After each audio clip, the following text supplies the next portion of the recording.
Hey guys, welcome to an anti-haul video and thank you so much for joining me today. It's been a while guys since I filmed this video because I've been on a buying spree, just been enthusiastic about trying new products and new gift sets and everything, but I've been recently able to come up with a list of products. It's not a very long list, I think 5 or 6 products, but I'm certain that I do not want this. You know, it makes me feel so confident and assertive when I know what I want, or rather I think for this video, when I know what I don't want, because it's dangerous to be on the fence about things, at least when it comes to me, because when I'm on the fence about certain products, usually I end up buying it rather than not buying it and just banishing it or something like that. But so yeah, I am certain that I do not want these products guys, and I will not buying these products.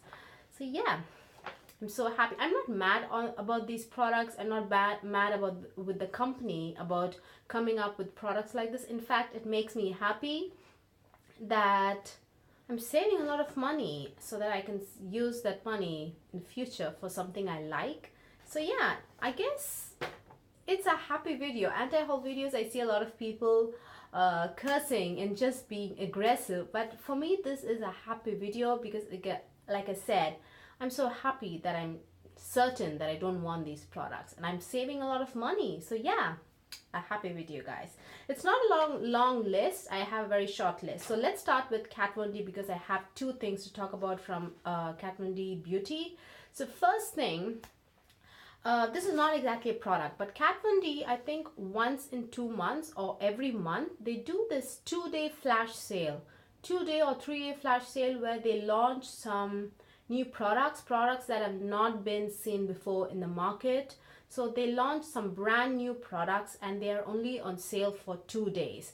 Kat Von D has taken this limited edition insanity to a whole new level, and that's called mental level guys. Seriously, what's the point of doing this?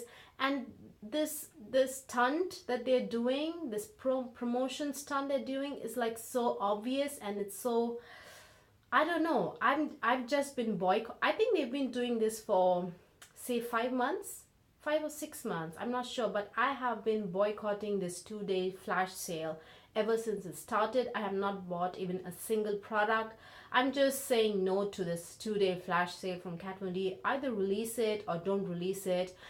Anyway, she's just not she. Let's not target Kat Von D, but Kat Von D Beauty. Anyways, they come out only with limited edition eyeshadow palettes or highlighter palettes or whatever it is. I think only the liquid lipsticks, all of them are permanent. So either ways, I'm not buying it. I'm boycotting this 2-day flash sale from Kat Von D. So that's the first thing I want to talk about. The second one is Kat Von D's Metal Matte Mini Eyeshadow Palette.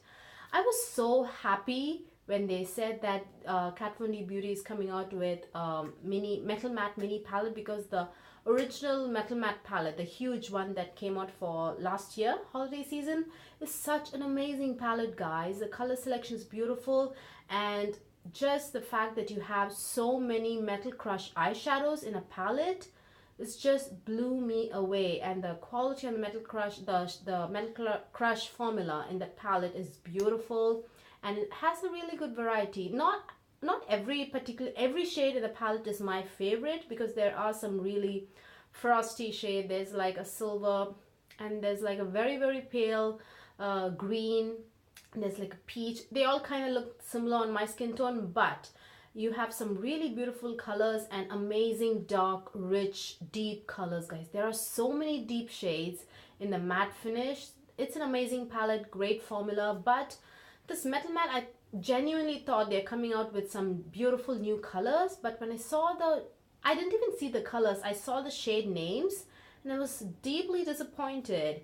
This is just a 100% recycled palette. I feel there has been zero effort from Kat Von D Beauty put into this palette, because the shades, all of the Metal Crush shades in that palette, some are already existing in their permanent line. I think Douce is like I think a copper shade, and then you have this gold shade, then you have the Thunderstruck shade, And then there's one metallic shade, I think a gold kind of a shade, which is from the Metal Matte, original Metal Matte palette itself. And all of the matte shades are from the Metal Matte palette, which I guess I was disappointed in this palette because I was really gearing up to buy this palette, but it's 100% recycled palette. And also the designs and the font and everything on the Metal Matte Mini palette is exactly the same as the Metal Matte Original palette from the holiday season. It's exactly the same. So this is 100% recycled eyeshadow palette. I guess it is, I'm not saying this is a useless palette or anything like that, because the Metal Crush formula is so good. It's like rich and drenched in pigment. So if you do not have the Metal Crush eyeshadows from her line, or if you did not get the Metal Matte Original palette from last year, I think this will make such a good value just for the Metal Crush formula itself, because they are rich and pigmented. They're so creamy and so intense. So I'm not saying it's a useless palette. Probably, in fact, I think it's a really good palette. But the mattes, I did notice there were too many light shades. Like too many light shades. There were I think there were like 3 light shades and 2 very intense dark shades. I don't remember seeing like a mid-tone matte shade at all. So yeah, that's interesting too. So let's move on to Juvia's Place. Now, Juvia's Place has a brand new palette out called the Douce Palette. Guys, again, this I feel is a recycled palette, not the exact shades that Juvia's Place has used in the past palettes, in the previous palettes, but the color selection, the color family, they're all very similar, guys, to the shades that we've seen in the previous palettes. For example, take the Magic palette. There are 3 greens. In fact, I think all of Juvia's Place's palettes, all of them have a green shadow. I'm not saying they are all, it's a crime to have green shadow in your eyeshadow palette, because Urban Decay always has a green, blue, purple, and a gold. It's always, this is the, and a bronze, of course. Like these are their standard colors. They always have these, but I feel the green in all of the Juvia's Place palettes are all like very similar kind of toned. I think the only green that they have that is different is that very deep, rich, like a bottle green, like a blackened green. Again, they had those greens in 2 different palettes. The Saharan one also had that very blackened green. The Magic palette and also had the blackened green. So let's talk about the Douce palette. It has 2 frosty pale pink colors. The Magic palette has similar frosty, very pale pink colors. Now the Douce palette has a green color. The Magic palette has 3 green colors, and I feel that green in Douce palette is very similar to one of the greens in the Magic palette. And also there was this green in the Masquerade palette that's also I feel is very similar to this. They have this gunmetal color in the Douce palette. You have 2 kinds of gunmetal colors in the Magic palette, out of which one is very similar to that gunmetal color that you see in the Douce palette. What else? I think, yeah. And there's like a very blackened brown color. I don't think Juvia's Place has ever used that very black brown kind of, or brown black kind of a brown color in their palettes. I think this is the first. And the only thing that really looks beautiful and very attractive is that beautiful orchid purple, which looks so beautiful. But I'm not buying that palette just for that color. No matter who talks about that palette, or no matter who like demos that palette is not for me. I'm happy that I'm not on the fence about this. I was on the fence about the Magic palette. I ended up getting it and I did not like it. But this again, it's a big no for me. The Douce palette I will not be buying. So yeah. The next, let's talk about Fenty Beauty, guys. Now Fenty Beauty recently came out with one liquid lipstick, just one, which is a red color. Now I think Rihanna or whoever's behind this, I think it is her, because at least the way she positions herself with her brand, it looks like she's like 100% involved in the brand, and she like really models her lipsticks, models her products. So I think we should like name her. So I feel people really appreciated Rihanna for coming out with 40 shades of foundations all together instead of just coming out with like 10 or 15 and then in a later time like introducing more shades. I think people really love the brand just for that itself. But she turned around and she did the same thing that people applauded her for. I mean, she didn't do the same thing. She did something the exact opposite. Okay, I'm confusing myself. Instead of coming with like, at least she could have at least come up with 5 colors, guys, 5 or 6 colors, but instead she just came with one, and it happens to be a red color. Now look, she did the same thing with her lip gloss, but I feel they are two different products. Lip gloss is more of, and especially the shade that she came up with, I feel it was a very universal shade. Something, even as a stand-alone product, I feel it can like retain its like individuality because it is like a universal product. But red is not a universal color, although they market it like that.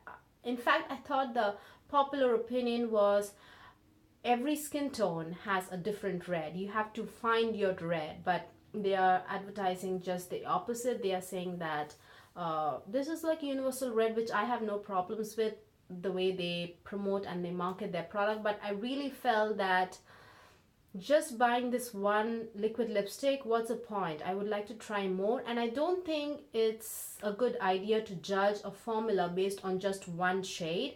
And from all the brands and all the variety of formulas that I've tried with respect to lipstick, liquid lipstick, gloss, traditional cream lipsticks, most brands do red lipsticks really well. I haven't really, as far as I've tried, I have not seen a streaky, patchy red lipstick. Red lipsticks are usually nice. So I don't really think that I'd be able to judge this particular formula based on one color. I really need a lot. And it's not like this is like a sneak peek. It's not like she has like 5 or 4 colors coming up this year. We have only a week left, all right, but not a week, more than a week left in this year. But she's not launching liquid lipsticks this year at all. So this is a standalone red lipstick. That's it. We just get one red lipstick. And also the applicator is like I think it was in the shape of an hourglass, and I did see Rihanna like lip swatching that particular shade on her Instagram. And not to be rude or mean at all, but I saw a lot of product being moved out of her lip line. She was doing it right, but I felt the applicator was not very precise. It had a curvature, it was very rounded, and I felt it was not like really helping her to retain the product inside her lip line. I saw a lot of product outside her lip line. So that's something I noticed, and I wasn't like really over the moon about the applicator, you know. So yeah, the YSL Tatouage Couture liquid lipsticks, that had a very impressive applicator. It was very innovative, but it really served its purpose. Like, it was amazing. But this applicator, it looks very different and everything, but it's just, I'm just not interested. I'm not like boycotting this product, because if she were going to come out with a lot of shades this year, I'd be happy. I wouldn't be like calling this out. But this year, I think she's going to come out only with her traditional cream lipsticks. I think on Christmas Day or the day after Christmas, she has like 5 or 6 or 7 shades coming up. So I'm very interested in that. I'm not boycotting Fenty Beauty's liquid lipsticks. I'm just not interested in like just getting this. This is completely a promo tactic where they just want people to rush in and buy this color. If she had come up with a bunch of colors, I don't know if everyone would be buying a red lipstick, because this is the only shade there is for consumers to try. I feel that's why people are buying this particular shade. So anyways, we have 2 more things to go to talk about, and both are collaborations, guys. Now, first and foremost, I wanted to talk about Patrick Starr and MAC. This is huge, guys. This is a big collaboration, and I think he has a lot of products coming. I think for this year he has like 5 or 6 products. I don't know, guys. maybe 10, even 10 products. And then he has products coming in spring, and also for holiday 2018 or fall 2018. He has lots and lots of launches with MAC this year and next year. But the products that he has talked about for this year, this holiday season, I'm sorry to say, but they just look very normal and very boring. Well, he does have a red lipstick and a red lip gloss. Red lipsticks and red lip glosses are not boring, I agree, but there are so many things I felt. Now, I don't watch Patrick Starr, I'm not subscribed to his channel, so I don't know what his taste really is. Maybe these are the colors he really wears, but if that be the case, his taste and mine, they just don't align. I think a lot of people are excited about the setting powder or the baking powder that he's coming up with, but I am also excited to see if it's really good. But there's no way for me to test it, because I don't wear foundation, I don't wear concealer, so there's nothing really for me to set. There's just bare naked skin. So yeah, there's no way for me to test, but I'm really excited. I'm really looking forward to see reviews on that particular product. But the rest are all the same. The eyeshadow palettes, they kind of look the same, guys. When you take a closer look, one is kind of a burgundy kind of a palette and one is more of a brown, and some of the shades are already existing in the MAC's permanent lineup. So the eyeshadow palettes, I just feel he could have done something really different, something unique, but I don't know. It is a collaboration, so I'm sure MAC had an equal say in it, probably. I'm not sure, but probably MAC had like a say in what colors that he wanted to put in. They probably had to approve the colors. I don't know, guys, what's going on in a collaboration, but yeah, probably we should just not point fingers at Patrick Starr. But this collection for me, it's not working out. These are just colors that we always see. So yeah, finally, KathleenLights and Colourpop are coming out with three lip products, 3 or 4 lip products, I'm not sure, and a palette, an eyeshadow palette. Now this palette is a very neutral, again I'm going to use the term boring. I don't want to sound rude or mean, but it is, guys. They're just a very pale rose gold, champagne colors, like a metallic silvery color, and there you do see like very reddish or orangish reddish color, and then you do also see this coral color. Reds and corals, there are so many reds and corals in Colourpop's permanent pressed eyeshadow line. You do not need this particular palette for those two colors at all. And again, there's, I think, the two standout shades for me. If I hadn't have those coral red shades and that orangey red shades, I'd be very interested in the palette. But like I said, Colourpop already has so many variety of coral colors and these pinkish red, orangish red colors already in their permanent pressed eyeshadow lineup. So you do not need to buy this particular palette to get these shades. There are other avenues you can like explore and check out. And the other two colors which I like stood out for me is that deep teal color and the very similar color but in a matte finish and a metallic finish. Again, guys, I remember seeing these colors at least similar to this on Color Rain's website. I honestly don't remember the names. I think Gumbo or something like that. I think it's called Gumbo. Yeah. And they have a teal green, deep green kind of a color also on their website. And again, if you take a look at the indie brands around you and do a little bit of research, you'd be easily able to find colors like this individually where you can buy these things instead of just buying the palette. And plus, I really do love Colourpop's matte finishes, the pressed eyeshadows in the matte finish. I do like them very much, but the shimmers are always hit or miss. They are crumbly, they are not that pigmented. They are nice when you swatch with your fingers, but when you apply it on the eyes, they're not that pigmented. You have to wet your brush, this, that. There are so many things, so it's a pass for me. And the lip colors, guys, I just didn't like them at all. That orangey red is stunning. but I'm certain that it's not going to work on my skin tone. I'm certain about that. I'm 100% certain. And the other two colors were too light, so it's an easy pass for me. So yeah, you guys, that is my list these products I won't be buying, and I'm happy about it. And so this is a happy video for me. So yeah, you guys, hope you guys enjoyed this video. Hope you guys found this video useful. Please give this video a thumbs up if you liked watching it, and please subscribe. Bye.